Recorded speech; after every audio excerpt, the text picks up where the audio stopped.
Dilaw bihong gulti kita sa kaleng-kaleng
Kumthai lim nau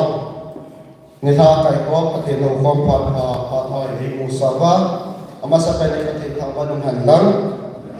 tu ne tha ikiman sa na di hat thap tu da mi chom lama khamin thung han kate thupi saidin evangelist gogam kopin unin tin kipat na la inasa ti Christian la number zani la song lenga meeting te chena chule kipet na ta hi nu te langa pi second lam sa kimin tin chuyok ting la Bible cha Matthew kun som ni na ge chang som na tu ma pana chang som ni chan asim ding pi Mary ing je ton palom kai hon la chin mu le pi pathian cha na ni mu tin saw te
Nang ma mo ma ki pa tu sei kon thi za nang ma thwa ki ti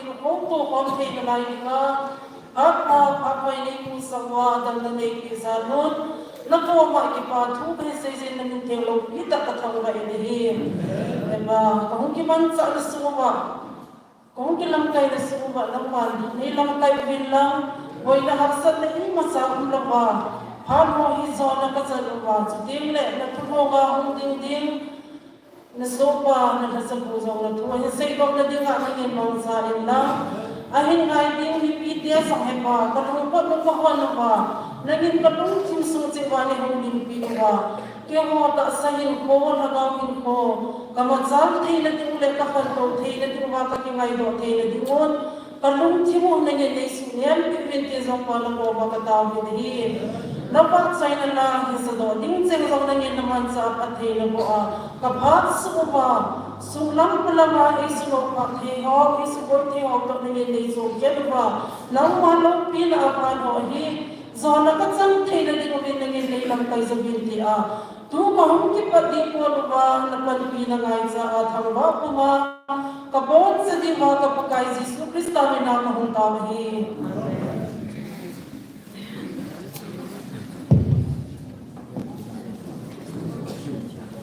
Tuan ting sim dengan di Mary Rotin ama ben sim sai le ba chai na sa ting women society ma pa kan kila pai divin ti ta kan ne ye tuan di Mary kan ko be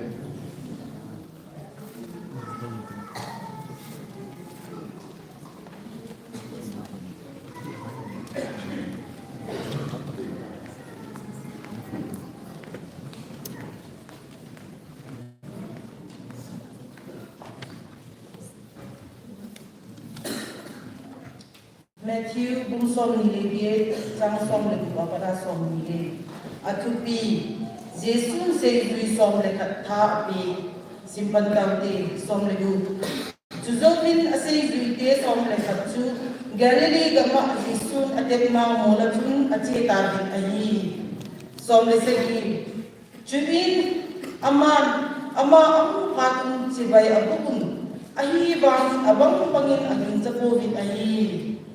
som legit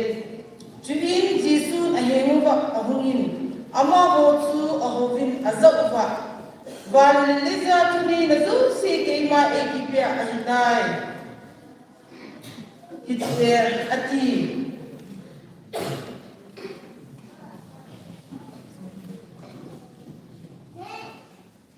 nainti som lego jizil sun nangbo chedin lang nam ina nizu se judin ga semun apa atsa tule hagau ten minin ama ho chu baptist ga bolun somni chubin tule keima nangbo kape thuzo se hi abon sa ani tinubin ga hilubin chule bebin banoi lisik kichai gezin keima nangbo ga umpina be kong tizing nabi ati ateng sim katene ko jadi mo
Nabiyo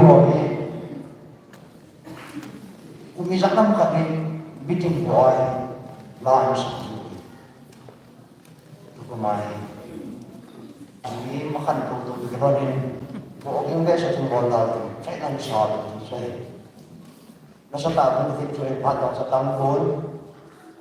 Ang kanakang laki ko lang yung iwan. Nang isa ng Diyo. Kan sa atin yung may hindi.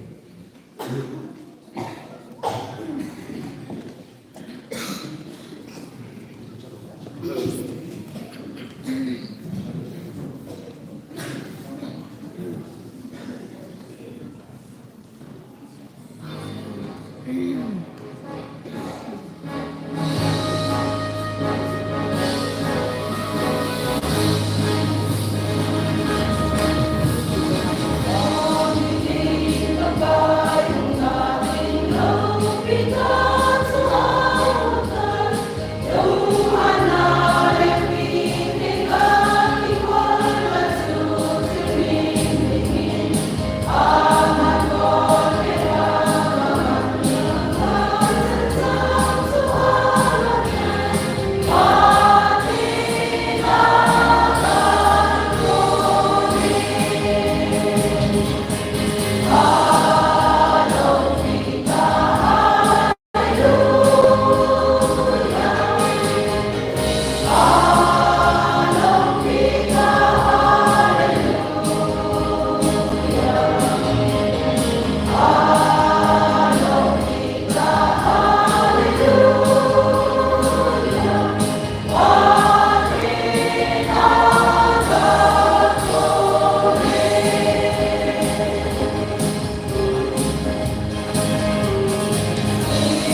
auditor put nga konin tupon khalini kating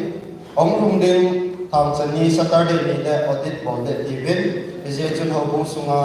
society chia accountant hon na le kha ho Friday ni kha again na Friday ni kha le ka submit even ya sa na kan ni ye ipal ho ba ban sa kin tin tun ba chen la sa mama cha chwa ni ni tin ama ho na sa sai tin le thupi na ho chi ya ese video ko lang video man pa tan kita pa din ya sa na kan ni ye tun sa chwa ra ko ba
Sila nakalandanan.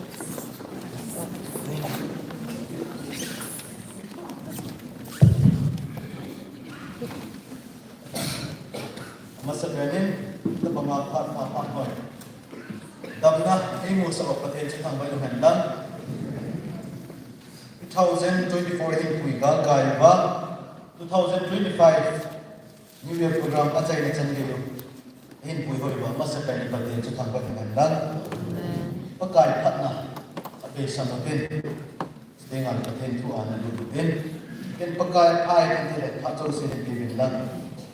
ini yang masam. Pakai pai. Masuk sen.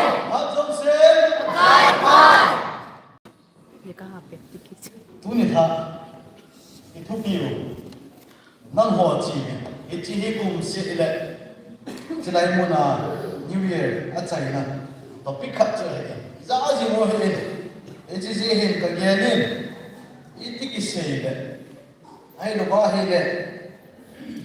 Kum se le mi na se le hin Bible jam ta kitwa chu se yala chun mi se chu ki se yen de ni ka gerin ka bol he yen ni jom le tu na he nang ho chi bin che hi lo de a tu pi hi tu ni hi e ho ta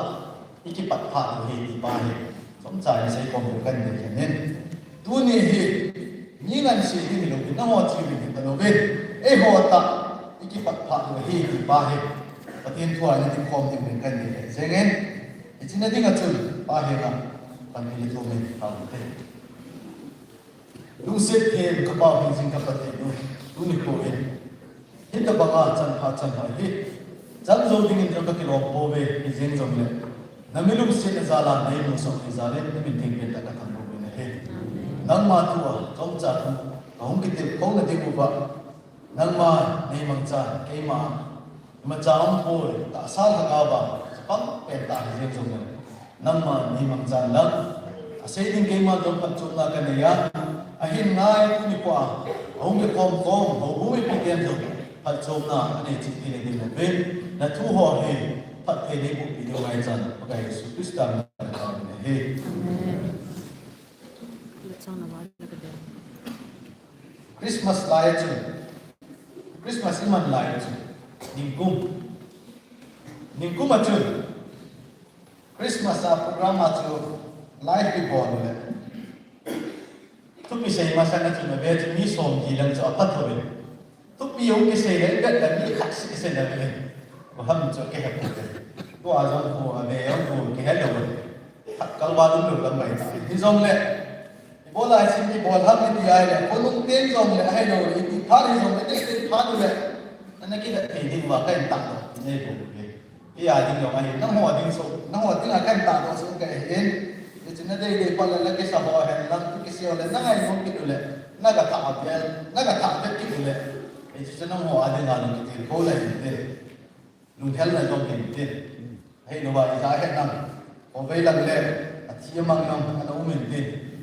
sedang na ko lu hel ke yo se meu se so memory ya di jengen tu na patin tu ai se di mo tu ni hi e ho ta ki pat pha hi ki chi se na di mo ka hen Bible jam chu a chai na le itu piu Matthew bung som ni le ke jam som ko lang chu to ti ko he Matthew bung som ni le na jam som tu le na ko in panin ka ting ahi bangin ba jam se tai lo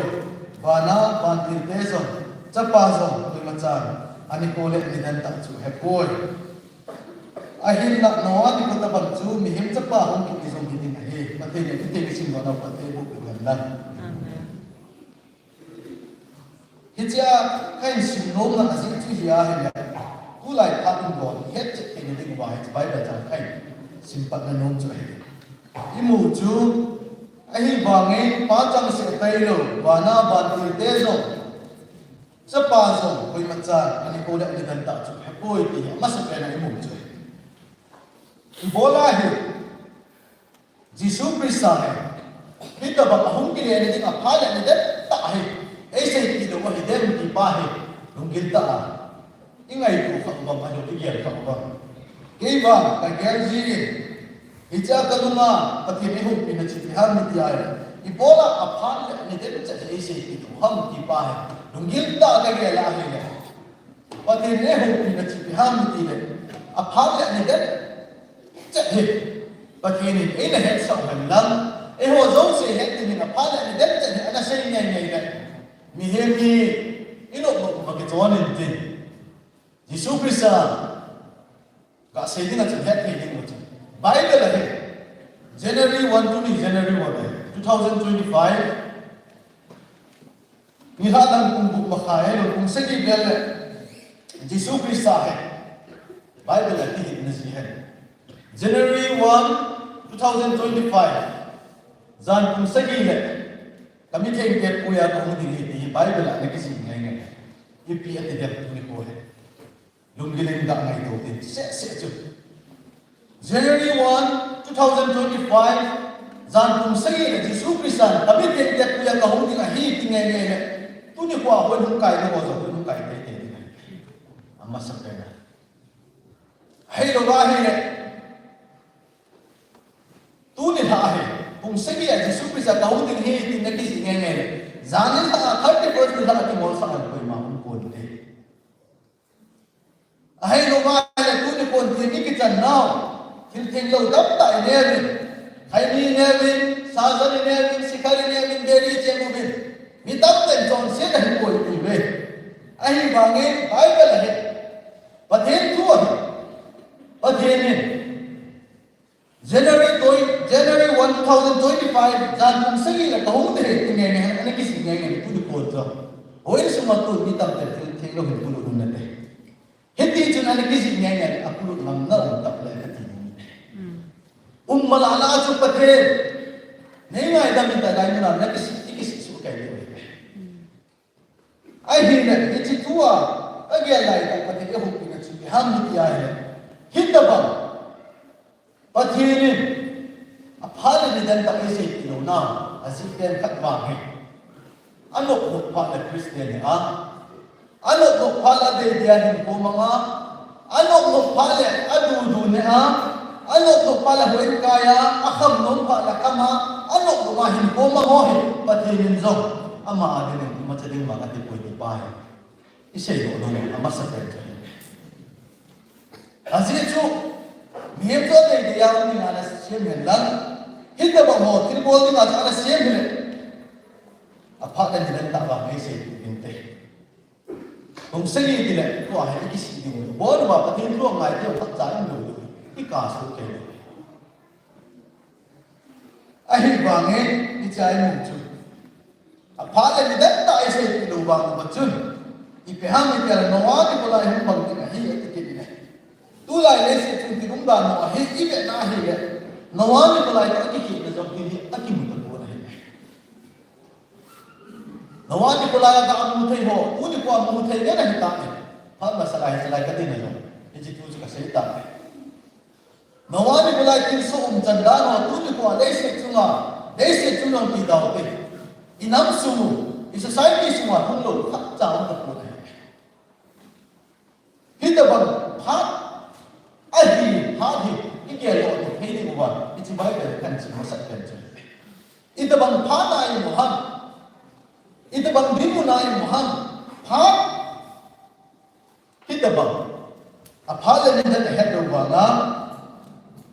Nawan ni pelai jawab mungkin hi hati bah, mulai patah hi di bah, lihat hi di luar, coba bacakan semua saja. Kita tak mudah kayung di cikihan dia ada. Nawan ni pelai hi, Yesus Kristus di bola hi, David ni pelai, Daniel ni pelai, ahi Noah ni bola hi. Jeremiah ni pelai, Isaiah ni pelai, aman roham di pahe. Igel kina hele, adang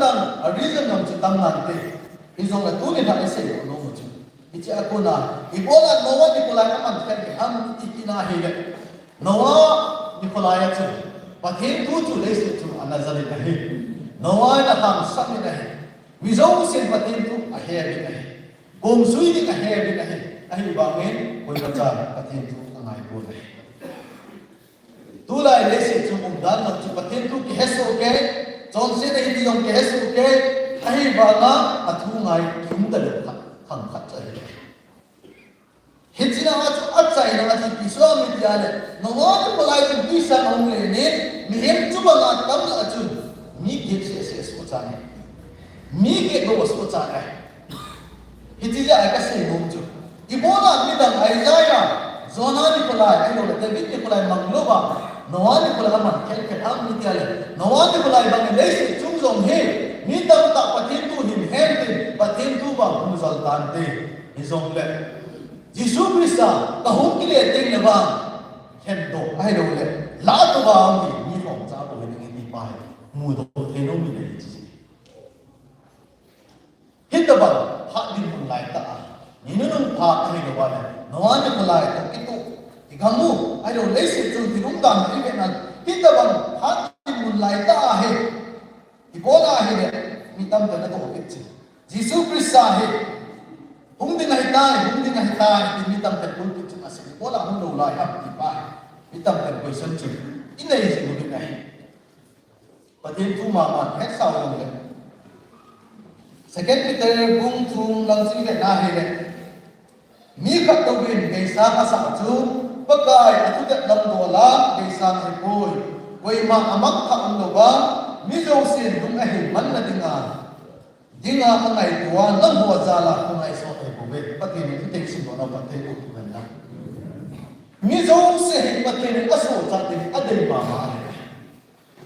ho hin nan nan la ke ni nei lo lai so bai ko ngai so na lai ni ba he pathe tu ke chi tan ki mo pathe tu a ko ngai so na he bola ham ti ala nan la ke ko hin ngai du ba he ima tha den ni zule sai ki bolwa imol den ba ithi wa pathe he khalwa ithi den ni pathe ni adai lo la ku ni patan ya khongai so na lai ki pa hi se ko long ni le khongai so dom le pathe tu a ki mo ngai ba hong ki ni ngai ki sin khongai pai pai lo ni pa ba ni hai lo ni ko hong ki de kai ni sa he ni khongai so ne sam ni le som ni na cha le pathe ni ko ngai na lai le January date 1 chani tu ni chani tu pe chani pathe ai ko ngai so na lai le he chi ai ko ngai so ba he pathe ni ho lo ba le ai ko ngai so pai pai lo ni hi ba he se lo mong ni he chi ai ko ngai so lo ding si ko chu ni ka ya le ku ni ko tu pi ni ko se lo ai ko ngai so lo ding si ko ba chi bol te ko chu ha ni tu ni ko ai ho ta ki pa pa ni pa tu se lo ai ko ngai so ti mo ni tu no ta hi ko i man ding te ko ni ai ba ma ai ko ai so lo ding si ma chu tu ni ko nan la ke pathe chi ho pha ni pathe lung le hin ko i man pha ni ikisiam phat pha in sum kisiam phat pha bu sum kisiam phat pha ko sum ben sum kisiam phat pha na i man ni pathe ni um bula ni ai de ki ke kha chu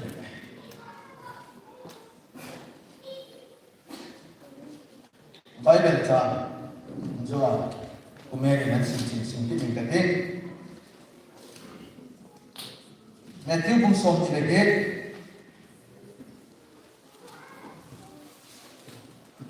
Jang som lege na kan sin so in Jisu he mo ba hungen ama ho chu ho bin an zau ba ba na le le ya ni na zau se ke ma e ki ai tai ji ji chun na ho chi ni nam ti na mi zo si si ju yin kasi mon apa cha chu ka gao ting ni ma ho chu ka ta is ka bo dun ni hita ba tu lai hat am da in se ni bin phat chi ai do le phat ki chai ni ko na na ni chu in se ta ba abul la na chu no wa ni ko lai bang ni pa chu tu lai ni ko to aki bang tai ti pa chu se bin tu lai ni ko to aki ba ja chi bi han ni ti ai ama ai so na ho chi in ai so ni pha tu nung lang a dai mun tin gam tin la chi pha lo u jong le ho bung sum in sum ma na ho chi ti ba he tu le hai ma sa pe na se ko hoi lam mun tin gam tin i chi zo lo wa he jong le i pi han pa tin ai so na chu na ho chi bin hoi la ya chi ti ngai so lo kala phana chini ai so ko ahi loba ahi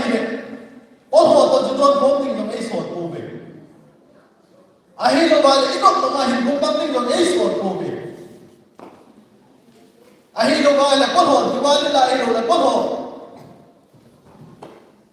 diwali la ai lo puja la kalam le le din dam tin do bol din ol ho to jule sa ki ho sa ko mi pathin anom nai sai ko ni ai so ko be tu ni kwa hi la ya ni ai so lo ha pathin ni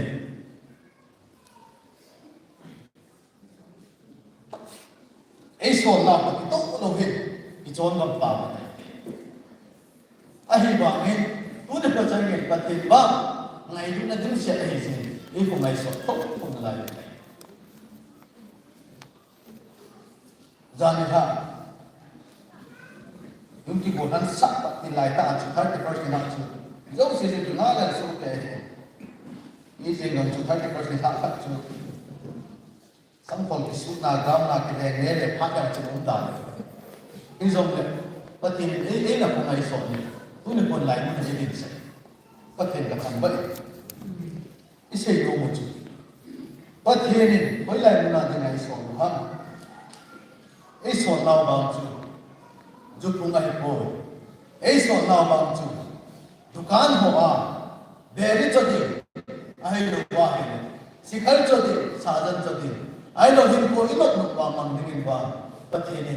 ऐसो लो तुम भी कब पाए ना हो चीज़ तक को मान हो गए न चीज़ दे दी मिट्टी में चुप न चीज़ दे दी उही न हो तो चीज़ दे दी रुमाए नहीं मुंदिन गमती नहीं चीजों को वे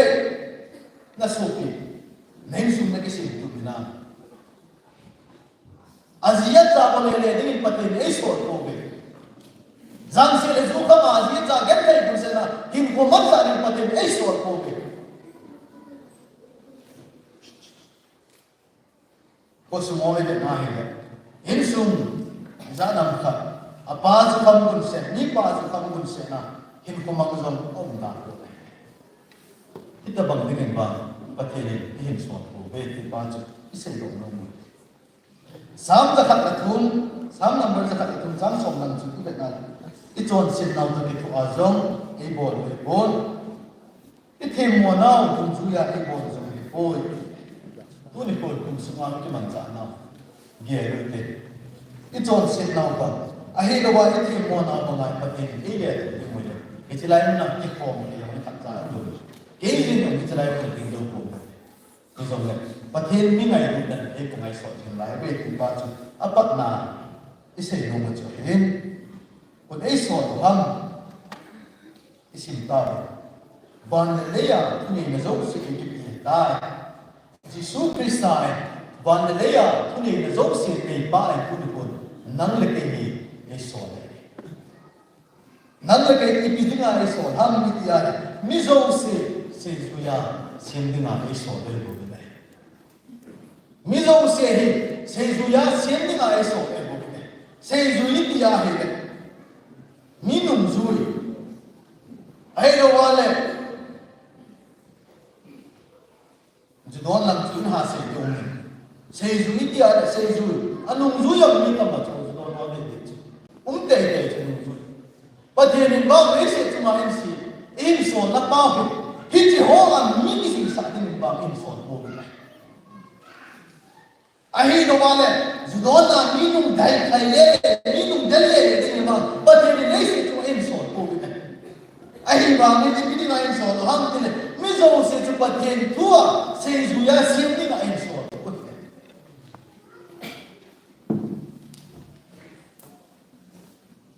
इसे भी बेरुआ, इधामो वा नेपाल ने जिससे एक ही है भी नहीं एक ही है भी हो जाए सब जो एक ही है भी वह लेकिन नहीं पाते हो तपाते हो पुनी को आ से लोग एक ही है भी वह और पाव न थे मुझे तो माता थोड़े हो गए नहीं है भी वे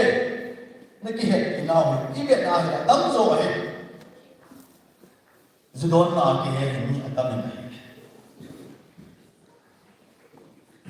ahi luba he party bol na dina bol ho ke ni atami ahi luba hi asilang ngena sejuya asilang ngena aseju dina isim net ibi bile patin pun bang aseju mun dina ahi luba mi jo sejuya sim dina eso la pau hitilam panga sejuya jo sim ding lo be patin dua sejuya isim ding me patin eso na kim tu bi ta cha इचन दिया है पते ने सेजु सेमनिगा है मोपु नलेता नन लगे तूने को हादम दाने सेजु है हादम लंगा हिता हिचिजे जो तूने को असेलंगा से इसी मौजू असेलंगा एक किसी सा मौजू तूने को है तूने ये हुआ तो अफाता है अफालंगा से किसी पते ने पाते के थासु को अहिने अबाना जो एक दिन सीना हुई isu ulit do ulit oi chunga ham si ham engan si naw chunga mo chi muntina mi zo se se chu nga se min pi cha ai ne he chi se ju ya ni si zo lo wa he ne i ham si da di mo chu iti i se do no mo chu tu ni ka ai a thum chan na de nga chu Ezekiel bung thum lam pui pe na la jang som pe ke chu ke ma mi ki lo pa sa chu na thi ke ding a he at ya he na ngai ni chi pa chu na gi sal da a hin ko ho hinga a hin ko ho hinga dinga a gi lo pa chu lam hak ki lo ba ko na gi sal da dinga zong thu na se da he mi ki lo pa chu a thi mo na thi den te te ding a hin a hin la ke ma hi chi pa ti san chu nang ma ku na ka ho ding a mitron si ka thil se ka asia hi ti se lo ba ai lo ba lam ti la ga ki ji sa lo ba asela ga na ki ji sa asela ma ko ko pia asela na bol pia asela na hi la hi na a chai na hi ti pa ho chi kha ne na a chi mo na a ti san chu nang chu ma chu ti pa chu se lo nang za la ni za chon sia Nabi ya miza juga maaf ada deta. Miza juga dono sata. Miza di mosa dalam mana puido deta. Hiji hoji isi empat loba. Nami apalan juga sen pido bale. Nikat dia. Hiji hoji sen cuma cuma kita tidak isu. Tu ni kowe. Asim paling dipak tahu itu baju isi loba. Isu kia lawa tame. Ibol kilo tame, mi pun seto tame, asal ibol so tame, hizong le kumthari to kilo nahi, kigiel hau, pathe, hibamane ngai na chance na mane ki na lai, tu ni kon kasim, kasuk se ho be patin ku kapi be se tin kate.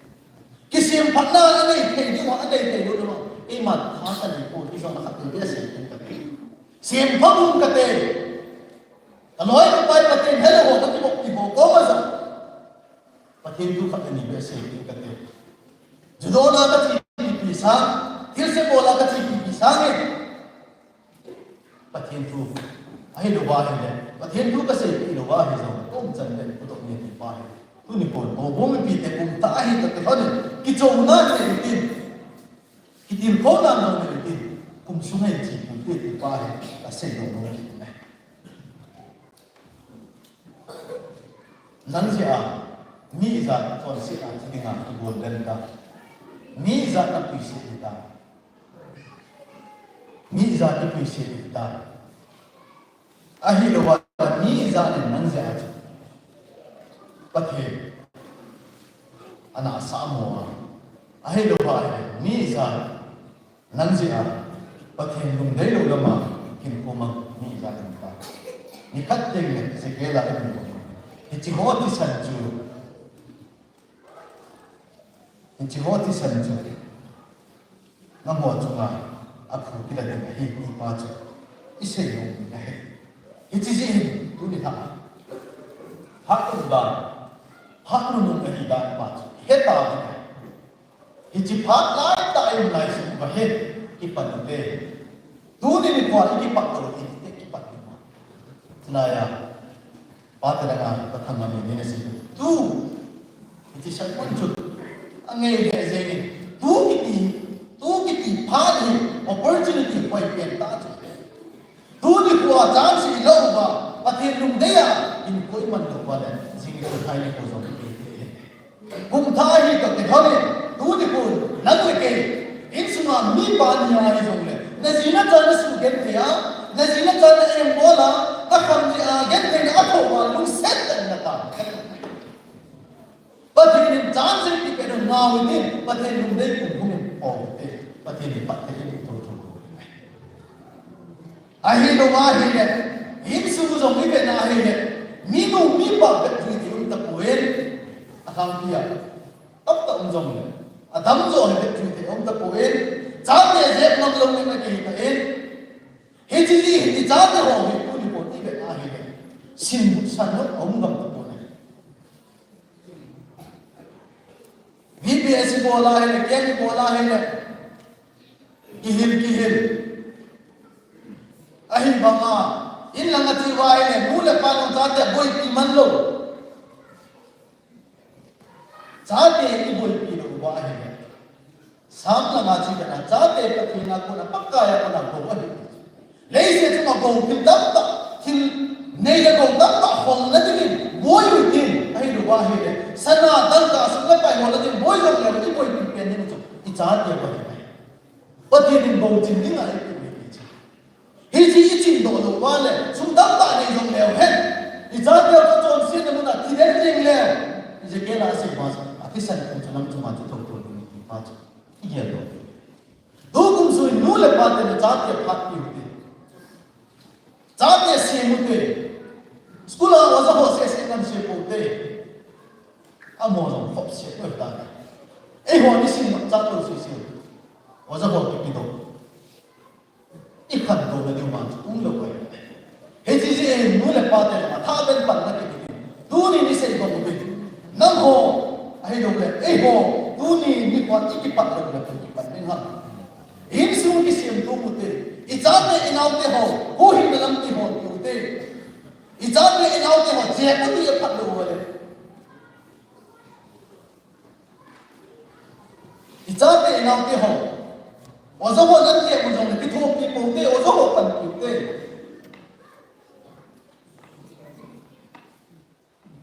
不来干咩？我也是呢。咋的本地米努米巴，阿弟干咩？米努米巴咋的？阿帕鲁那把用写的那种不的个的，不不对，也不对。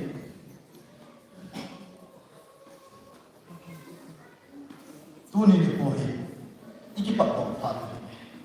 in sum siam tu dingin pati ni pan bo dingin in te ni in suma i za te ho chu sei ju ya siam dingin pati tu a tin bo dingin pati tu a in mo su dingin pati ni ku ni ko in te sa ni na mo chi ni na cha te ka sim tu na ho chi ni na ji na cha ka sim tu nang ho chivin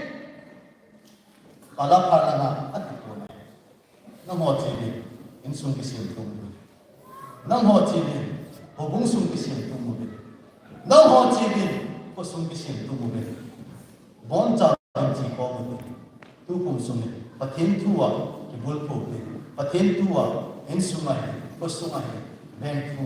sim tum na pathin atu ni mal som ta ben ki pa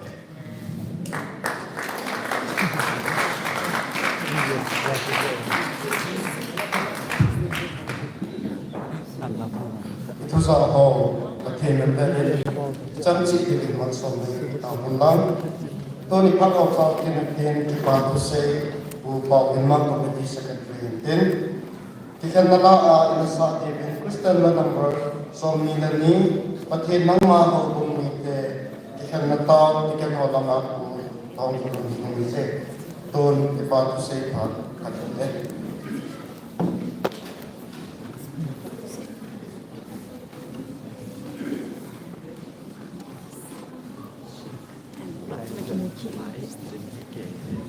Hubung ite hozo se ni hapa.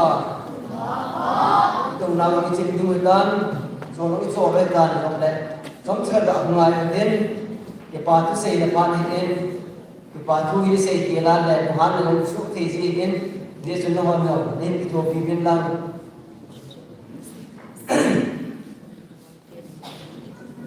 Efesi bung khat sanga na ipakai Yesu Krista pale pathen wa sejenum hen amane ho na dau pathen na tin tangen Krista a pathe eisanu pathen na tuthe simo pathe pita ven ke pathu se te dinga laimon lo te dinga iko ja wa pathen kathang ko en sule ban kinen igam inam a boysen galu to ne ke iseven Christmas New Year program ide bangwin sili ki bon te poven o tu in ikhat khat on man din he tilama ho tu pe chi sui ba program in ki bon he in Christmas 24 na panin in ki mang sa bin pathin mo kom na kin ho alam alam in sin pan mon in lo bin in ki mang sa bin unin ha azon in ku hum ta se bin ha chung nu hing jing pathin thangwa na kan pe ne he at sa kung sungin galatul na ko be se in decoration hoyo tirozo se hinabagin in bol ke ta poven tu komen nungaw ko na hon king se na mohorun na sim se de bong ta hi nong le anong hay na kam bol ke kam kaman bol men nungaw ko na ho su ne le zan ne pan na sa tan han lawin je hoy ke sim hoy ke bol ke chan bol men pan an la law chunga diwa member rozu se chunga ti patu kan pongin to la tham ki we poi pathen ba se na la sa na la long kanon ta na pongben diwa member ho di a lam kai ho hen lan di se lai pan na sa tai lo rozu se chunga ti patu kan pongin ei ama ho go e pongben church choir ho pathen ba se na labung sa na hen lan mi pilang kai na jong na ho na panuwalan no men na ho tong gun su ten kanun ten panalawin no zo se chung yong ki pa tu kan khong ne chula ban kinin pa te ho ai pi ko sunga he pa te ho ki bai kom na atum no he en ki jong ne horun ku na he na kala Christmas a yong ne labung ki pi ala bo pu na ngan se na hung sanga pu thang la na en pu kam za na en amanin jong bo te kop sunin azo changanin patan lawanin ba te ho ni pi masanga din ka na sakha na sabe se lo lo iding ubin pathin ba se la sabin la sa hu pang pa te ho zo si chong ki pa tu ka pongin ade den lam kai mo ko na ni ke ni chong ki pa tu kan pongin pathin bo chu hen jugo ki we po sa pong ho children department ho lam kai ho na hon jong tuni jingka umtha ilim na lam na wa ki pa da kanum ta in la na sawin na ho zalin ni pi yong suhanin amin lam kai ho hen lang sa pong ho yong le department na mo zo si jong ki pa tu kan pong ni hi pathin ba sei kom na zan len kom hi jong na sun len ko ko zin suna pathin hu kom na ba sei kom na len kom lam kai nan sin in ezbin ahumin chung ho u zang din hen u pausa hen u tomin lo na hen u pauma na ho sengin mi pi hon nin lam kai ba tin ba sai kom no ta i bol ri na ho ha pa na zana ti ke ben na chung che ba ki pa to kan ko gen no lo patin patin na bo su ke ben chule nu te ho ba te ho anu le nga ko ho lai za sa ba wa he nu te ho la an sa mi ke pa na za chung ji le en no a hi tham thanum na za chung ham anu le patin patin bo nan chan law za chung ji ham ka hen nu na la gi ta nan sa ben lam kai pu in jong nu pi hon ta bangan sa kha be se to hen ti nei bangin aman se sang sang ho yon ka zon nan sa do ben no ho za ni pi so pa ta no so ke jin nu te ho na bon sa wa so ke pa tu kan pu ni chule chula program ki bung he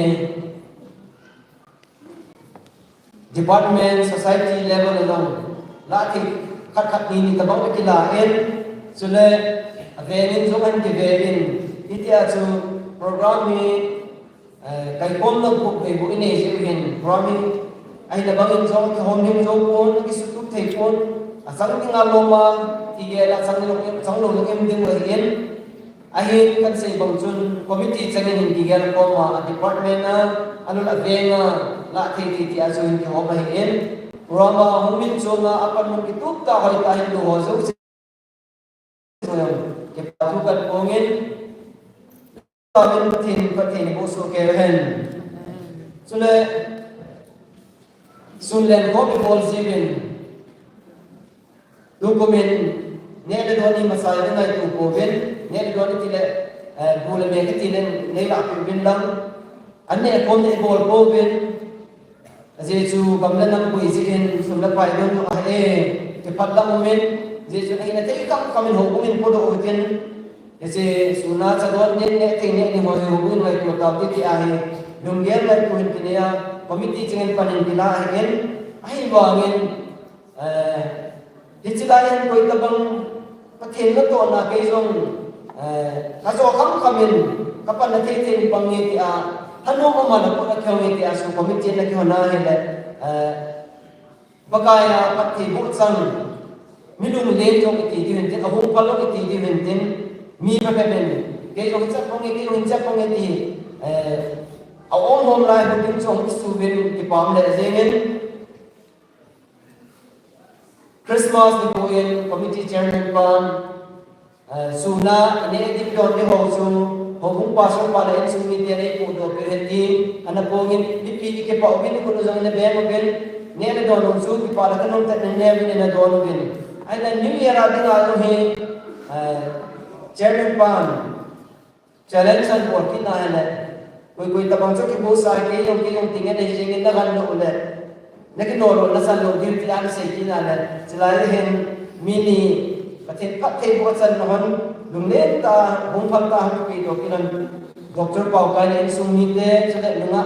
timne nga hen tuni suna ine ho so ma ni ko do pen ti pam le zemin sunin committee chairman pa no kong ta kaki pa obe hobung ni te ho so se isan biar nei kel ko ba nei ngai du ba don ding ne ding nei pu do pi ba ki pa na kanon ta mi pin len ko pathin ba se ko ki pa obe ti atam changa sia ki chai zen ti pon ka ki pa na ho bu mi pi te jo se ki pa na ge sa nen til pe ne ne ko pe no mo pen ti committee chairman pa ni do pi hanlam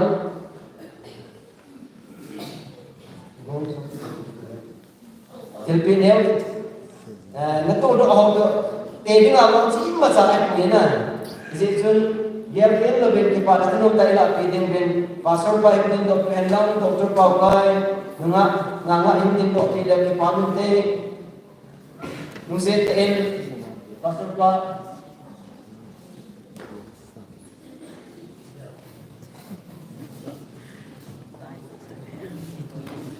और है पहलू जो हूँ लेकिन पामी ते मतलब दिन पे वो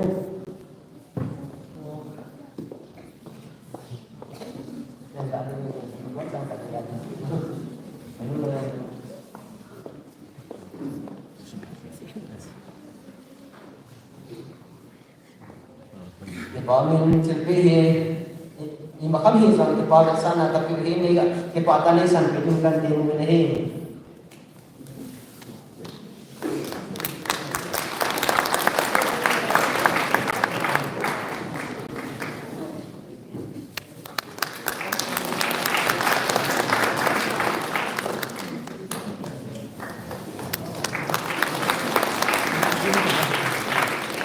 Quang đại sinh viên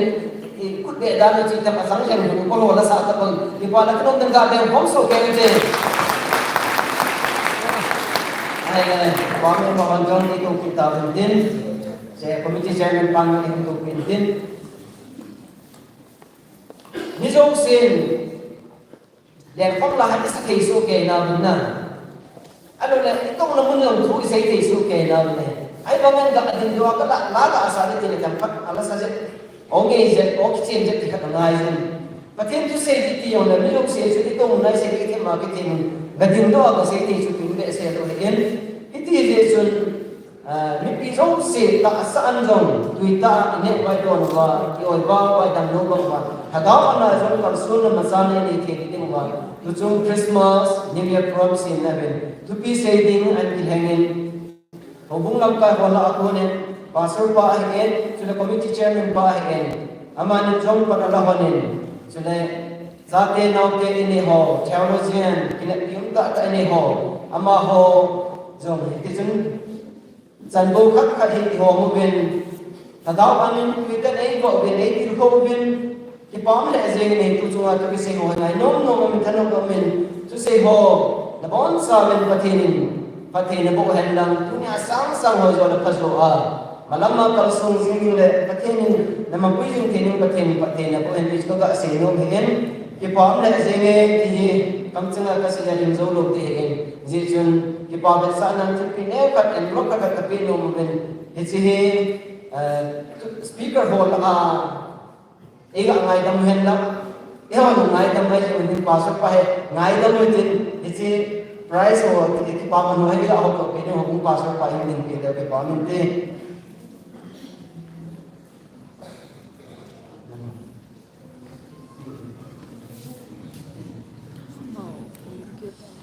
ama sa penin ku kulen committee chairman abanin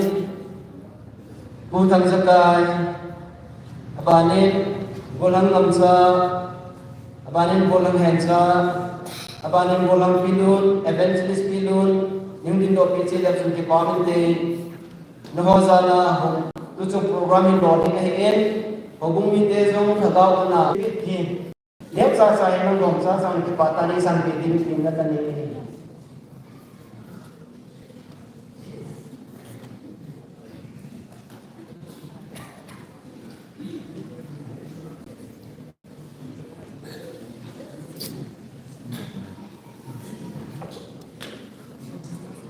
Jadi paten pe hukum pasal panen kedua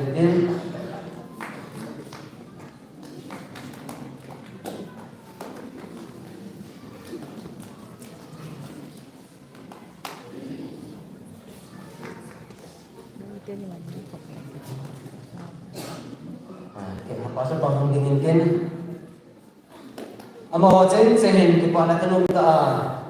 ki guna nei wa tilkon na satai nei jen mo iki pana ke sayang ku duga de ki de sene zanin ni na kumdun tilkon na de dalam di pakai jeng agung dunin ti a ho umi te ho so se nasata tilkon na ene ba ho pasal payo ki paten pe ne ka ken pe te Amen. Speaker ho, nato naman si Delo, kita tayo eh. Asay na tayo sin, hobong mipiti ho hapan le, ho pansi sa lo, kurami lo, kita hingin, dunia lang hindi masanga ki kodo, alon ki paman sahit sa ulebe, ipanaw sa patini, sa occasion, patini, at tiri ho, ki paman ipinsi ito, isumil lo ba, anong taa, ipansi yung kantin, kinubin, committee member ho, Luzunga committee hi chairman pupulin dikan hin kay secretary kahin dikan ho si pasok pa committee member hin hubung lang kayo lain ba chomje ba ga khensu pu thangsa pu pawtin pu thangzaw hin ama ho jong pon tho ten tanom ten apangobin ya ho sang sa ga hin masaloji ba ipi sei ti ma ipi to ti ma ipi bo ti ma sa hon tanom ta panala hin Saying sa atin, toding kamding, kitizong siya mo na sa dapat na lauhin nga mo, di kan mo side o ba, outside di kan mo di may kantin, amo kinamozong sin ponto dapat na laazin, amo ho sungat kipatukan kongin na mo sa patinin puso kaya lang, nato patlawi kating le patinin kipaman santa na pitihitihi, yan kuma kasilila, umtana taa, ito bang parang kitiyong le, ipanating sa iba't pinuntin na kanay sa pinahin. Ipatu sa ina kasi tinggalong kamtamentin kasi walamentin may pahiin kayo maningla kasang pahiin. Hingla kasang molong sa case hihin yerin lang. Ano na sa itong holong asay nga hindi asay hindi nila pinagingin nila kasi hindi o kung miti ho angatan mo din ipamansan sa tanti ka kipain.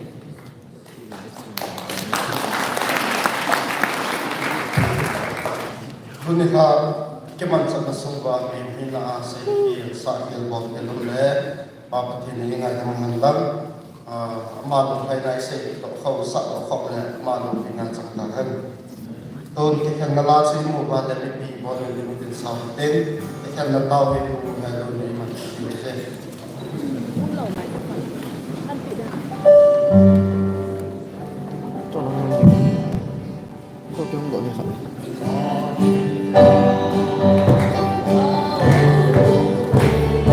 Nung sinin patay na Lado. na may batsun sa basoy. May batsun sa basoy. Nalakubat ilangel. Sundile panoy leksimi. Mundin ng pagpapili. Panoy lang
wana ta lo de te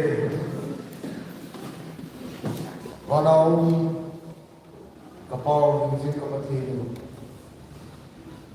kalian nau de si kachen nau pom su dan nau jin na ka da to ne na sab gen ke na mun chu chu ong ho la ka na cha ten nak ma ho na kin ko bol na ding wa ram ki dun ho apan panen kau je na te din tu ni ha a ka phat tak ding ko no wa ka ta na te mang ma ni sa ni wa har sunga gam boi na ni ma cha un he la zo na ka san za no ko ma ki pa ko se na ni ti tu ka no he jeng na ka the achi sa tarik som ni na din ha pa na Christmas kan manwa ko te le jan ha zo kum lu ni ha kan manwa tu ni kum tha kan manwa Tunisan kaya pakai nang mau saya nak bawa na tua ba kilu ba na tu gila tak na sa te ho ko na ka sa wa na ba saya nak lagi tak sa te kan sa wa pakai kitil ko na te ho zo se no pakai nang thene bu sa la ni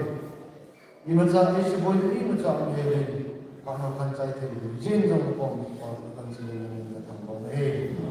Dunia nak kita pun orang tak kena ini lebih lagi. Setelah ke program pun langsung kita pun nak cukup betul. Lagi mansak nak jaga yang betul. Kristen yang kuat. Dia kumkan si kita kusuma nama menteri nawahi. Macam mana kecil kita nanti nama kita kerja apa ini? Kerja program kerja apa sih? Amen.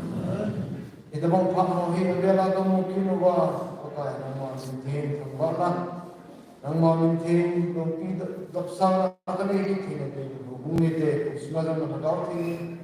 hatche nang mamintin kita tu pamukan sa ito ba kumakuha na hindi ehuhin ko po tayo sa Kristo ng kabon sa wala ng Amen.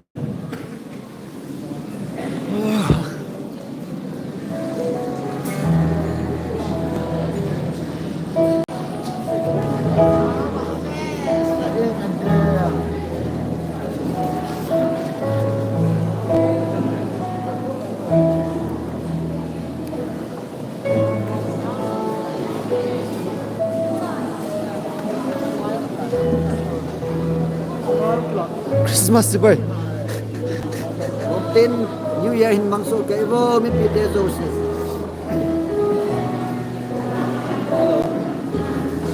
Kita tayo. New Year of kita tayo. Yes, you're Ronaldo. Messi forever and ever, amen. Kung saan na umlaw. Haamzo eh. Tukum sana yan ang sa. Kama binga kama oh, kama pinta pa mo. Mama, saan na umlaw. Sana yan ang apa ni bang active. Sana yan ang iti dah. One says forgive the Father.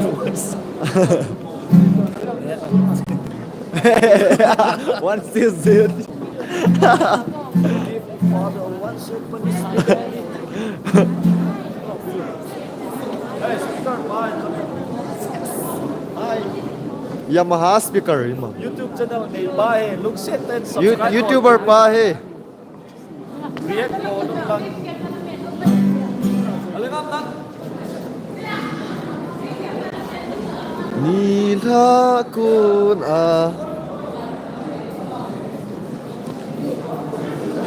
Sana yan ang umlawin. Nain ko na sa nasu ka. Asok ka di ay. Wala nga eh.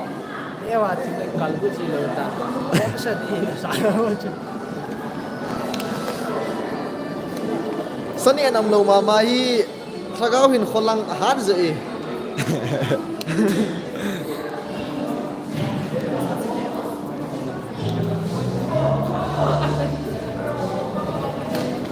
Hungaisin.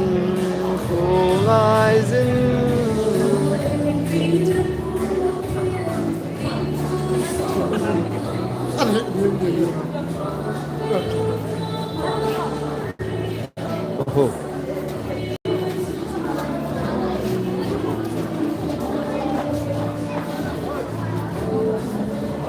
Nipo na.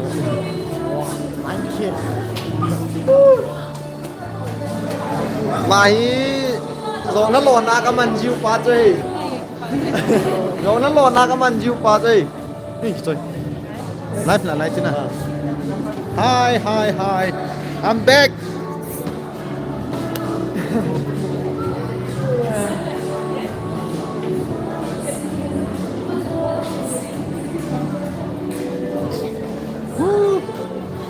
New Year cái ta anh em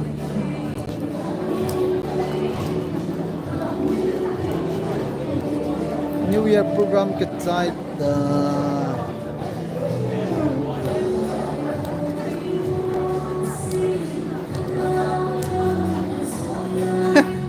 Cầm ra thắng ấy, sốt dọc tờ lọ.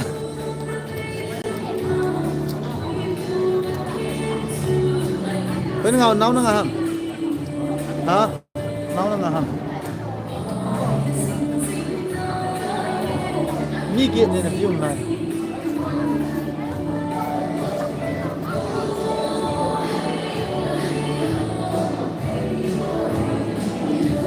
Soalnya mungkin lah.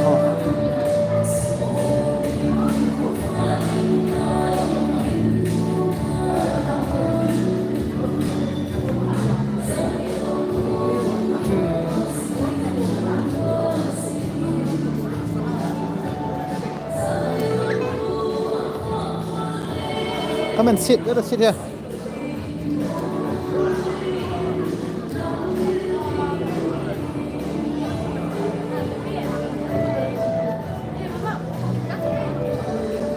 Year program kichai tai. Mon chavin mangpha. Bye.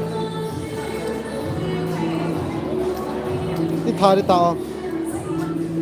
How to off? Okay.